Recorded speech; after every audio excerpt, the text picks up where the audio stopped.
Good morning class 12 student. Already I had completed electric field and potential chapter whole.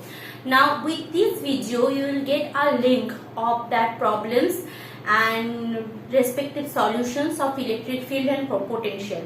Now do one thing, go through that notes. If you are having any doubt you can ask me on my next online classes, and because all the things what we have done, few or less already we had discussed in class, and there I had jotted down some selected problems from that chapters and the solution also given over there. I am not wasting my time over there to solve those things because I think you can understood from that on, because that's all type of that, just approximate of that we had done.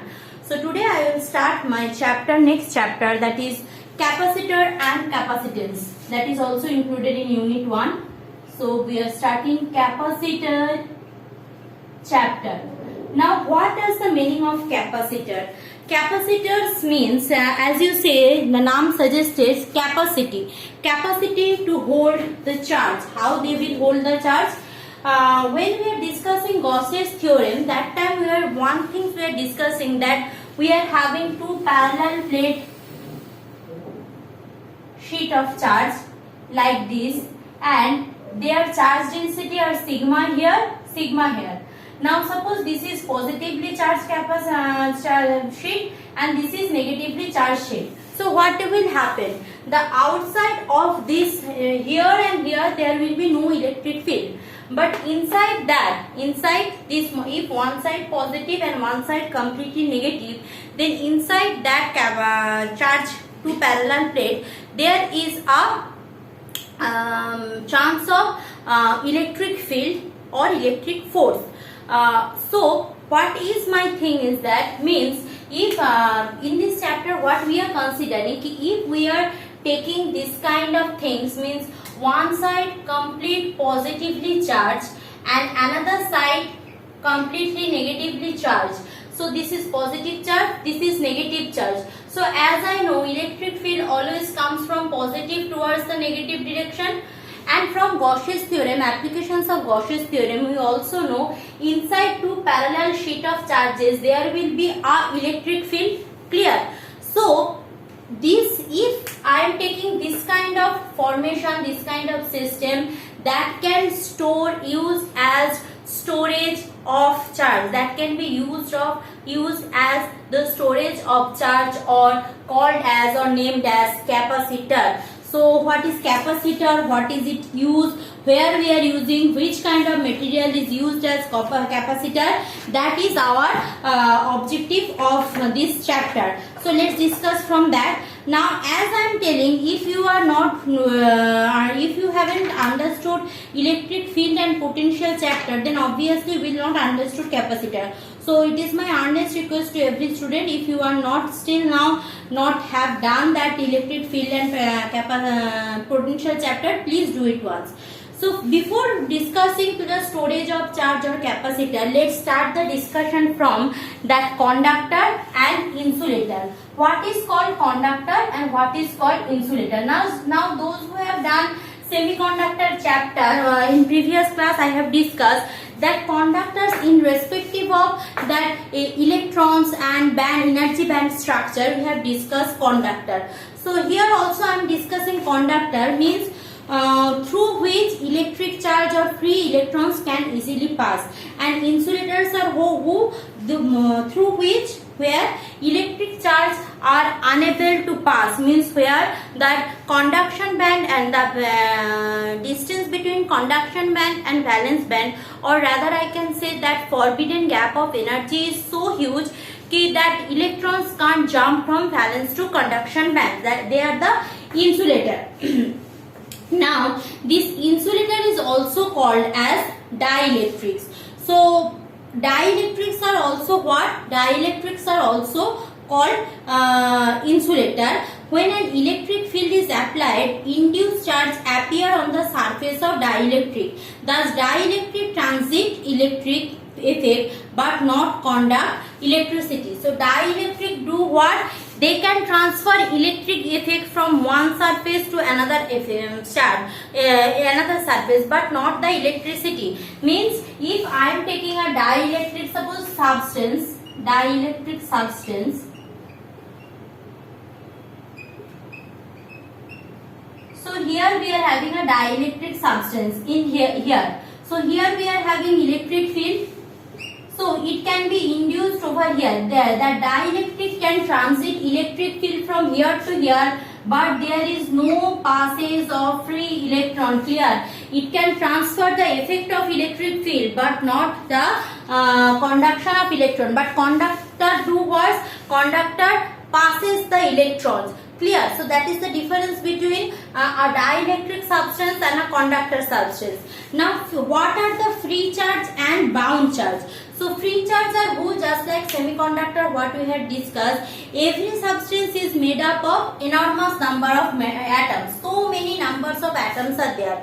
So it might be possible after covalent bond or after electronic bond, there will be some electrons who are free. So they are the free electron who can pass the electricity. Clear? And some are the all bound electrons, like who are very close to the nucleus. Clear? The electrons which are very close to the nucleus, they can't take part in the conduction of electrons. So we can say that that is what? The bound electrons.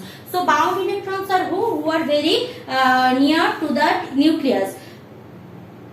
Now electric conductivity, we know when a substance conduct electricity, it have conductivity. So electric conductivity of a solid substance always depends upon what?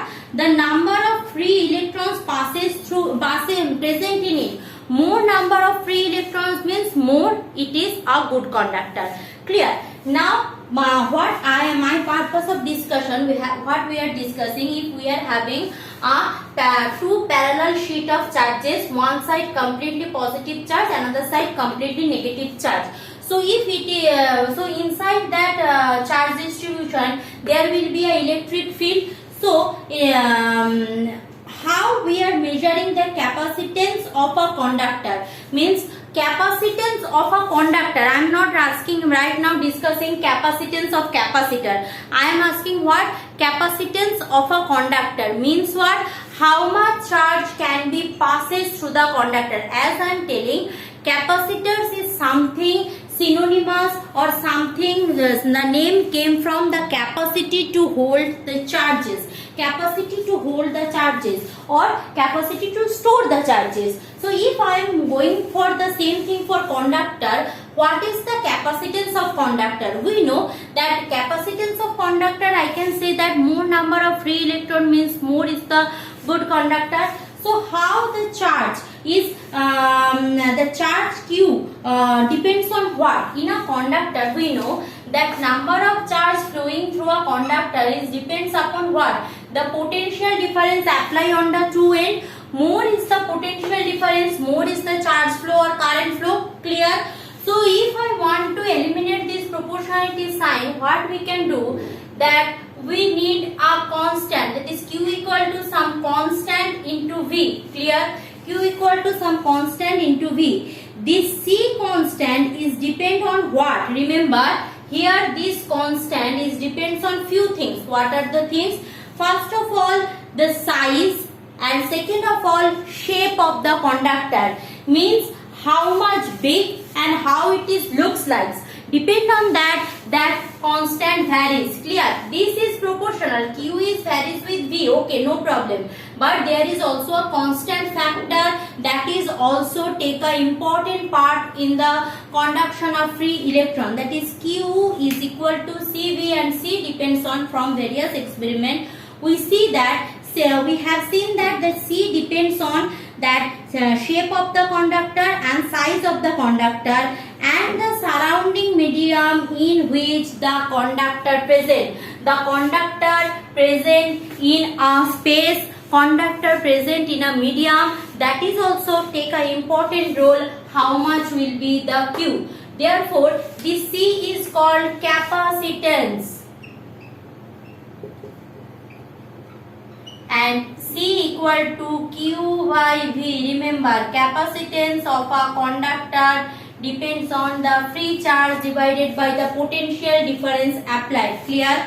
So capacitance of a conductor is defined as the ratio of the charge given to rise the potential difference of the conductor. So as I know that charge, unit of charge is what? Coulomb,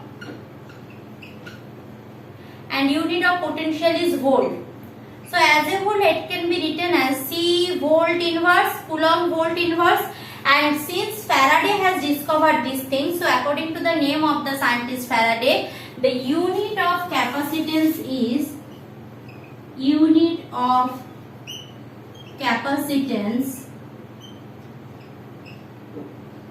is equal to Farad or F. Farad or F. Clear? Unit of capacitance. So these things you need to remember. Now what is the dimension of capacitance? These things are nowadays very important, the dimension. So dimension of capacitance will be, as I know, that C equal to Q by V. C equal to Q by V. Now charge is not a fundamental one. Who is fundamental one? Fundamental one is that ampere, means current. So in place of charge, in place of Q, what I can write? In place of Q, I can write that Q equal to by Y. I equal to Q by T. We know Q by T. So Q equal to I in respect to time, it will be IT. So here it will be IT by V. What is the dimension of V? V is what? V is Newton. That is volt means what? Joule per coulomb. So when we have done potential difference in book, it is given, just go once. It will be Newton meter. Volt will be Newton meter. So if I do all together, Newton means unit of force, means ml t to the power minus 2. So I t by ml t to the power minus 2, meter means another L. Clear? ml t to the power minus 2, another L, means together what I can write, that is dimension is equal to m L to the power minus 2 t to the power minus 2 means plus 2 3 and I. Clear? This will be the dimension of capacitance or capacitor, dimension of capacitance. Now let's go for that further discussion. Now what will be the capacitance of an isolated spherical conductor? Why I am calling it isolated? Because there is a important thing of that isolation.